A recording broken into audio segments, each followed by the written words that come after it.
nascente que é relacionado ao tamanho, né? Então, normalmente ribeirão já é um corte como esse aqui, largo, né? Oi? Ali tem um córrego, tá? Então tem uma tabelinha que a gente nunca decora, mas fala da extensão de metros, que é córrego, largura de margem a margem, tá? Primeira coisa, lembra que a gente falou de montante e jusante? O que a gente fez da pousada para cá? A gente subiu, né? A gente começou a subir, né? Isso. Essa água aqui, esse ponto onde a gente está 3 quilômetros da pousada. Então são águas que não foram afetadas ainda pelo empreendimento. Então a gente fala que está a montante do empreendimento, tá? No morro. Então sempre guarda essa linguagem porque a declividade, como mostra, né, aqui a correnteza, ela está para lá. Eu estou de costas para a provável nascente do riacho. Ele vai serpenteando aqui o morro. Mas se eu imaginar isso como uma linha reta, né, eu estou de costas para a nascente. Aqui, sempre, esse é o referencial para você falar assim, onde é a margem direita, onde é a margem esquerda do rio. Sempre é de costas para a nascente. Aqui vai ser a margem direita, aqui é a margem esquerda. Tá?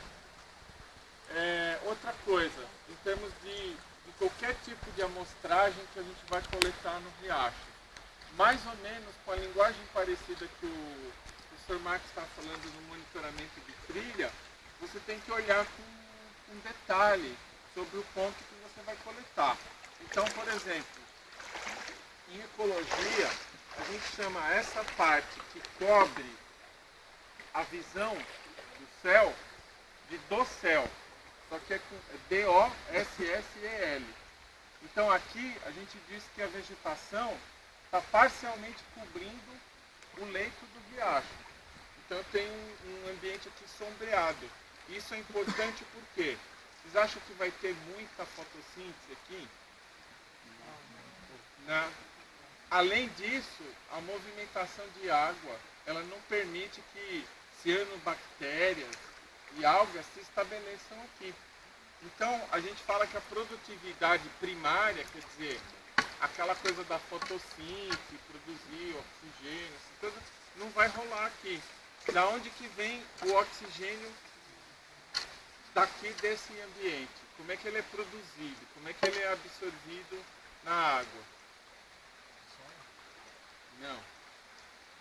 Não. Pelo movimento da água, tá?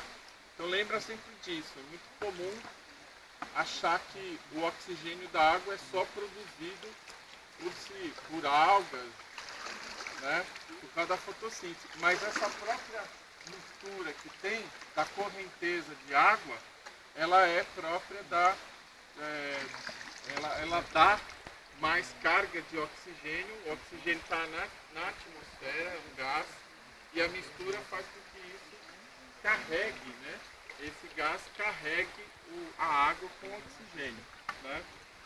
Outra coisa, nessa linha de observar com atenção, a gente pode dizer assim, as margens, elas são muito altas em relação à água? Não, né? Você vê que tem uma declividade mais suave. Alguns rios, eles são como calhas mesmo, eles cortam, né? Um bloco de solo, até mesmo de rocha, e aí ele tem uma cavidade muito, muito profunda, né? Não em relação à profundidade do rio, mas em relação às margens, né? Então, o rio, quando ele enche tem mais água, ele vai erodindo as margens aqui, tá vendo? Então ele vai carregando esse solo que está aqui nas margens para lá. Aqui dá para ver muito bem uma coisa que o professor Marcos estava falando, que é a questão da coleta de água, né? Numa trilha. Tá vendo que tem alguns trechos assim, ó, que você tem só o solo, não tem vegetação, e tem uma coisa que a gente chama de serra-pilheira, ou serra-pilheira, ou liteira, que é toda essa vegetação morta que está no solo da floresta. Imaginem que dá um chuvão forte aqui, carrega tudo isso para dentro do rio e vai levar lá para baixo. Então o rio, enquanto sistema de transporte, ele é importante por causa disso. Vamos dizer que essas folhas, elas vão servir de, sabem o que é substrato? É o equivalente lá dos meios de cultura do professor Alex, da microbiologia. Né? É onde vai crescer uma colônia de bactérias, de fungos.